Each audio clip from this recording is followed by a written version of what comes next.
बिस्मिल्लाहिर्रहमानिर्रहीम। Motion of a simple pendulum. इस topic या लॉन्ग क्वेश्चन में हम ये देखेंगे कि क्या ये सिंपल हार्मोनिक है या नहीं। सिंपल पेंडुलम क्या होता है? इस डायग्राम में आप देख सकते हैं एक धागा, उसकी एक साइड पर एक मुनासिब मैस लटका हुआ है और दूसरी तरफ से वो धागा एक फ़िक्स सपोर्ट के साथ बंधा हुआ है। ये सिस्टम पेंडुलम कहलाता है। जब आप इसे मूव करते हैं और छोड़ते हैं तो ये वाइब्रेट करना शुरू कर देता है। A simple pendulum consist of a solid dense bob suspended with a fixed frictionless support by light inextensible string. Mass को हम बॉब बोल देते हैं और डेंस से मुराद है कि उसका वॉल्यूम बहुत बड़ा नहीं होता और उसका मैस बहुत कम नहीं होता, मतलब मुनासिब उसका वॉल्यूम होता है और अच्छा खासा उसमें मैस होता है ताकि उसे हवा इजीली डिस्टर्ब ना कर सके। अब ये एक धागे के साथ बंधा होता है जो धागा इनएक्सटेंसिबल होता है। इनएक्सटेंसिबल मतलब उसमें लचक नहीं होती, और लाइट होता है यानी बहुत हल्का होता है, और दूसरी तरफ से वो फिक्स्ड सपोर्ट के साथ बंधा होता है जो फ्रिक्शनलेस होती है, यानी उसमें बिल्कुल फ्रिक्शन नहीं होता, क्योंकि अगर फ्रिक्शन होगा वो भी हमारी मेजरमेंट्स में असरअंदाज होगा। सिंपल पेंडुलम की हेडिंग दे दी। इसके बाद सिंपल हार्मोनिक मोशन की डेफिनेशन हम एंड पे करते हैं, लेकिन हम लिखने में यहाँ पहले भी लिख सकते हैं। एक्सप्लेनेशन। तो हमने फ़र्ज़ किया हमारे पास एक पेंडुलम है जिसकी लेंथ L है और धागे की लंबाई जो है वो कैपिटल L से ज़ाहिर कर रहे हैं। देखें, एक धागा जहाँ से बंधा होता है वहाँ से लेकर धागे के दूसरे सिरे तक ये लंबाई होती है धागे की।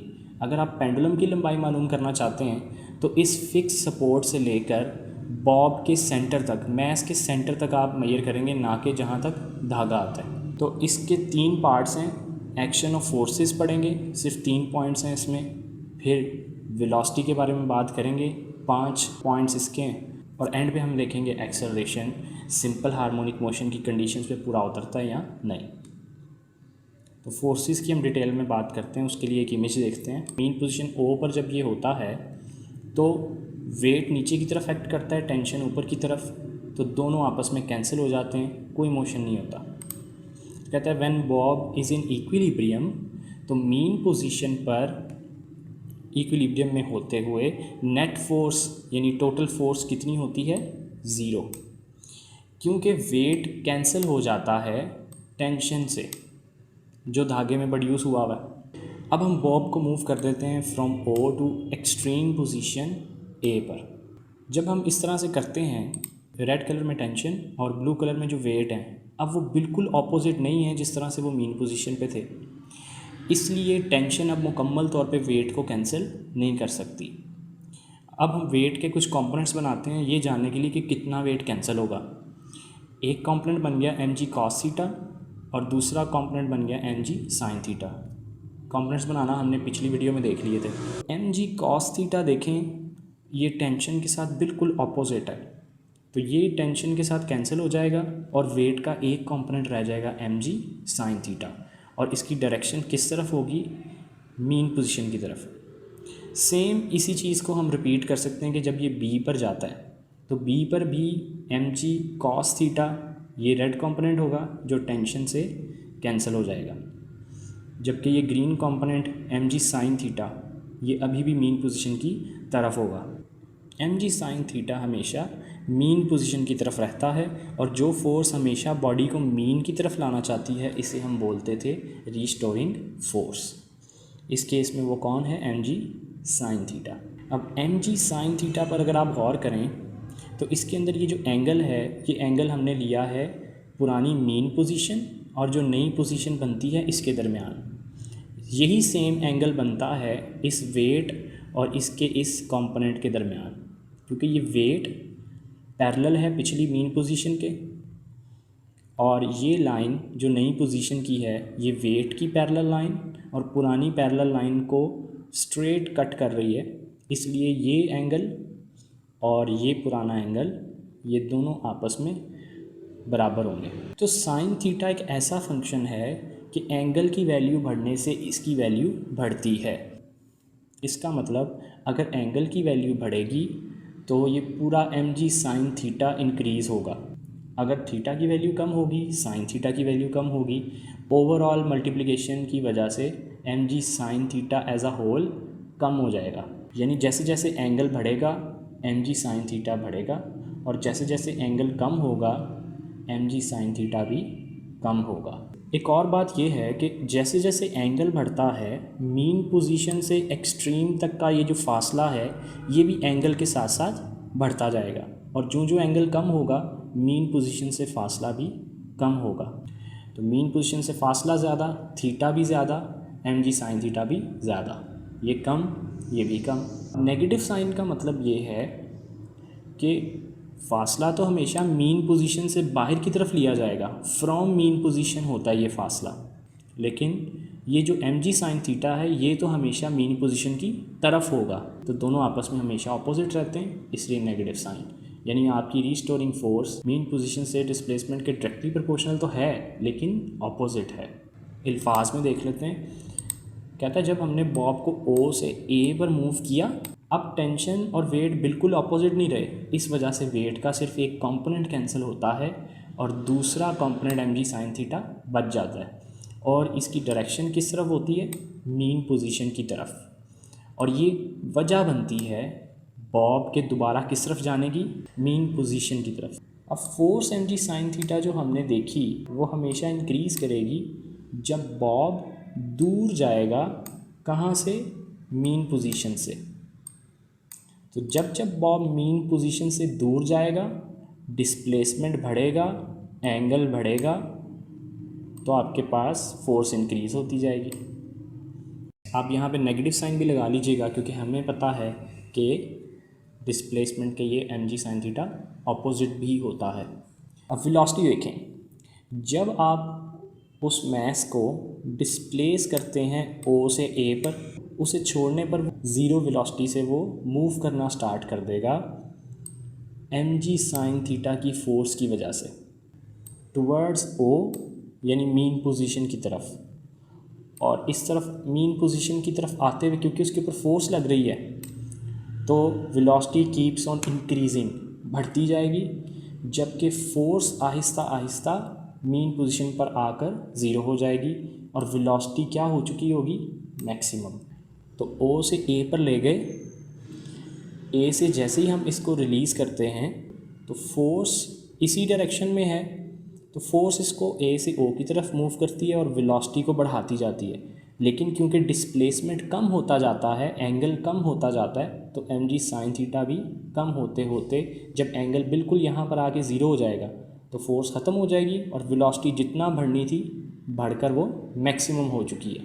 अब बॉब O पे रुकता नहीं है क्योंकि उसकी वेलोसिटी मैक्सिमम है, वो मूव करता रहता है B की तरफ, इनर्शिया या मोमेंटम की वजह से। अच्छा, B पर पहुंच गया, लेकिन O से B पर जाते हुए क्या हुआ, जैसे जैसे आप O से दूर जाते हो तो फोर्स mg sin थीटा दोबारा लगना शुरू हो जाती है टुवर्ड्स मीन पोजीशन O, वही ग्रेविटी यानी वेट की वजह से। जब बॉडी B की तरफ जा रही है तो मीन पोजीशन की तरफ अब फोर्स लग रही है, तो अब फोर्स बॉडी के मोशन के ख़िलाफ़ है, तो ये डिक्रीज़ करती जाएगी इसकी वेलोसिटी को, और B पर जाते जाते वेलोसिटी क्या हो चुकी होगी, ज़ीरो। क्योंकि O से B जाते हुए जैसे दोबारा एंगल इंक्रीज़ करना शुरू करेगा तो फोर्स भी लगना शुरू हो जाएगी, डिस्प्लेसमेंट बढ़ने के साथ साथ फोर्स बढ़ती जाएगी, और वेलोसिटी के क्योंकि ख़िलाफ़ है ये, वेलोसिटी B की तरफ जाना चाह रही है और फोर्स उसके ख़िलाफ़ होने की वजह से उसको कम करती जाएगी। वेलोसिटी कम होते होते B पर आके ये रुक जाएगा और ज़ीरो हो जाएगी। मैस एक लम्हे के लिए B पर रुकता है और फिर दोबारा शुरू कर देता मूव करना O की तरफ, क्योंकि उसके ऊपर फोर्स लग रही थी mg sin थीटा। अब B से वापस जाते हुए क्योंकि फोर्स की डायरेक्शन में ये मूव करेगा तो ये वेलोसिटी अब O की तरफ बढ़ती जाएगी, लेकिन फोर्स कम होती जाएगी और ज़ीरो हो जाएगी। अब फोर्स तो ज़ीरो हो चुकी होगी मगर आते आते वेलोसिटी मैक्सिमम हो चुकी है, तो वो यहाँ दोबारा नहीं रुकता और A की तरफ चला जाएगा। मतलब ये किस्सा बार बार रिपीट होता जाएगा और वाइब्रेटरी मोशन होता जाएगा। कहता है इसी तरह बॉब मूव करता रहता है। अब समझाने और बोलने में ये काफ़ी ज़्यादा लगता है, लेकिन आपने सिर्फ ये चंद लाइनों में उसे एक्सप्लेन कर देना। अब वेलोसिटी को चंद अल्फाज के अंदर बयान करते हैं, अगर बीच में कोई कन्फ्यूजन है इन चंद अल्फाज में वो क्लियर हो जाएगी। फोर्स हमेशा लगी मीन पोजीशन की तरफ, इसका मतलब ये याद रखिएगा जब भी बॉडी मीन से दूर जाएगी तो वेलोसिटी डिक्रीज़ करेगी, क्योंकि कौन अपोज करेगा उसे? फोर्स। और जब जब मीन की तरफ आएगी वेलोसिटी बढ़ेगी, क्योंकि फोर्स उसी की डायरेक्शन में लगेगी। तो आपको याद रहेगा कि किस तरफ जाते हुए वेलोसिटी किस तरह से चेंज होगी। आखिरी बात कहते हैं, हमने जो ऊपर ऑब्जर्वेशन की है इतनी लंबी चौड़ी, इससे हमें तो ये पता लगा है, यानी मीन की तरफ आते हुए क्योंकि फोर्सेस भी हमेशा मीन की तरफ हैं तो वेलोसिटी तो बढ़ती है, इसका मतलब एक्सेलरेशन भी मीन की तरफ है, इसीलिए वेलोसिटी बढ़ रही है। और जब हम मूव करते हैं मीन से एक्सट्रीम की तरफ तब वेलोसिटी कर रही थी डिक्रीज़, इसका मतलब एक्सट्रीम की तरफ जाते हुए भी एक्सेलरेशन किस तरफ था? मीन की ही तरफ था, इसलिए वेलोसिटी डिक्रीज़ कर रही थी। इन दो पॉइंट से ये कंक्लूजन निकला कि एक्सेलरेशन हमेशा मीन की तरफ है। कहता है अब फोर्स इंक्रीज़ करती है जब वो मीन पोजीशन से दूर जाता है मैस, तो इसका मतलब एक्सेलरेशन भी तब इंक्रीज़ करता है। अच्छा, इन बातों से हम साबित क्या कर रहे हैं? इन बातों से ये कंक्लूजन निकलता है डिस्प्लेसमेंट हमेशा मीन से बाहर की तरफ होता है, लेकिन एक्सेलरेशन डिस्प्लेसमेंट के हमेशा ऑपोजिट यानी मीन की तरफ है। एक्सेलरेशन का जब हम रिलेशन लिखेंगे डिस्प्लेसमेंट के साथ तो नेगेटिव साइन आएगा, मतलब कि एक्सेलरेशन हमेशा डिस्प्लेसमेंट से क्या रह रहा है? ऑपोजिट। तीसरा पॉइंट ये प्रूव करता है डिस्प्लेसमेंट जो बढ़ता है फोर्स बढ़ती है, इसीलिए एक्सेलरेशन भी बढ़ता है। तो एक्सेलरेशन बढ़ता है जब डिस्प्लेसमेंट बढ़ता है मीन पोजीशन से। तो ये आप सामने रिलेशन देख रहे हैं, तो ये रिलेशन साबित हुआ इस पेंडुलम के मोशन में कि एक्सेलरेशन डिस्प्लेसमेंट के बढ़ने से बढ़ता है और कम होने से कम होता है। Acceleration is directly proportional to x, और क्योंकि एक्सेलरेशन हमेशा मीन की तरफ है और डिस्प्लेसमेंट हमेशा मीन से बाहर की तरफ, तो नेगेटिव साइन बताता है कि दोनों अपोजिट हैं।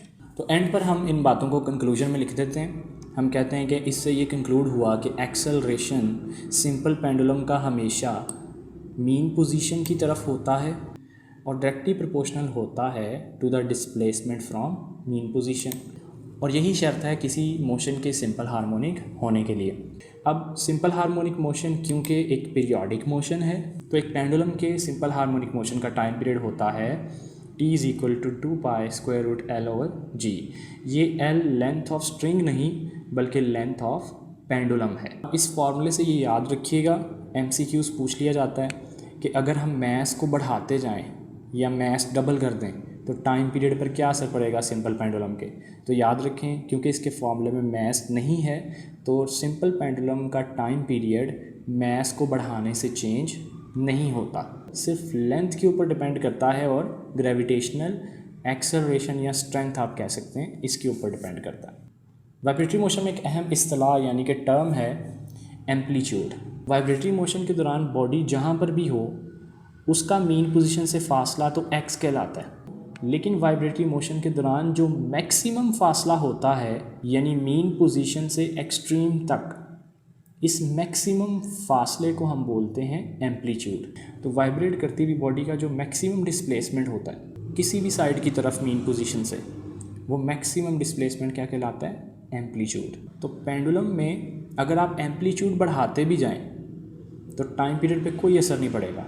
नेक्स्ट टॉपिक में आपको एक गुड न्यूज़ मिलेगी, लेकिन उसके लिए ज़रूरी है कि आप इन दो टॉपिक्स को यानी mass attached to a spring और simple harmonic motion of simple pendulum को अच्छे से करें।